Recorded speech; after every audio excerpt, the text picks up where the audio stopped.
नमस्कार मित्र मैत्रिणींनो, स्वामी समर्थ. पितृदोष म्हणजे काय, यावर उपाय कोणते आहेत? 7 सप्टेंबर पासून पितृपक्ष सुरू झाला आहे. हिंदू धर्मात पितृपक्षाला अत्यंत महत्त्व असून या दिवसात पूर्वजांचे स्मरण केले जाते. या काळात पूर्वज आपल्या घरी येतात आणि कुटुंबाला आशीर्वाद देतात अशी मान्यता आहे. आपण अनेकदा ऐकले, आम्हाला पितृदोष लागला आहे. या पितृदोषामुळे घरात गोष्टी सुरळीत होत नाहीत असे सांगितले जाते. पण पितृदोष म्हणजे नेमके काय, त्यावर उपाय कोणते आहेत, जाणून घेऊयात. पितृदोष म्हणजे काय? शास्त्रानुसार पूर्वजांच्या सदोष कर्माची फळे त्यांच्या वंशजांना भोगावी लागतात. यालाच आपण पितृदोष असे म्हणतो. ज्योतिष शास्त्रानुसार आपल्या जीवनात अनेक प्रकारचे दोष असतात. त्यापैकी एक म्हणजे पितृदोष.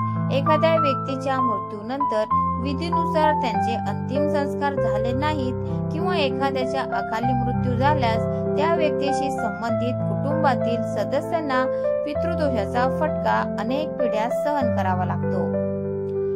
आता बघूया त्यांची लक्षणे काय आहेत. नंबर 1, पितृदोषामुळे संततीचे सुख मिळत नाही.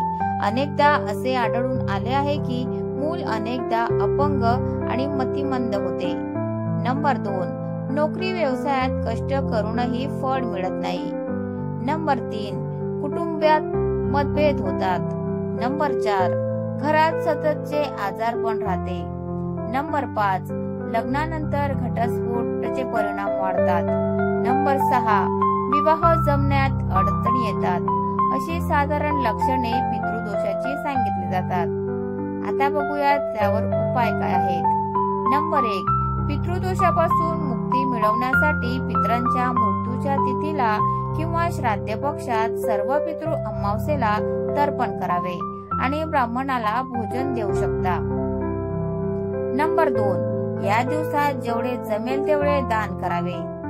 नंबर 3, पितृपक्षात रोज संध्याकाळी घराच्या दक्षिण दिशेला तेलाचा दिवा लावावा.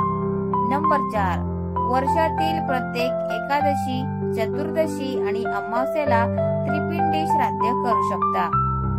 नंबर 5, कोणत्याही सार्वजनिक ठिकाणी पिंपळाचे झाड तुम्ही लावू शकता.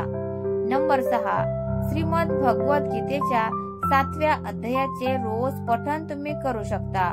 तर मित्रांनो, तुम्हाला हा छोटासा व्हिडिओ कसा वाटला प्लीज कॉमेंट मध्ये नक्की सांगा.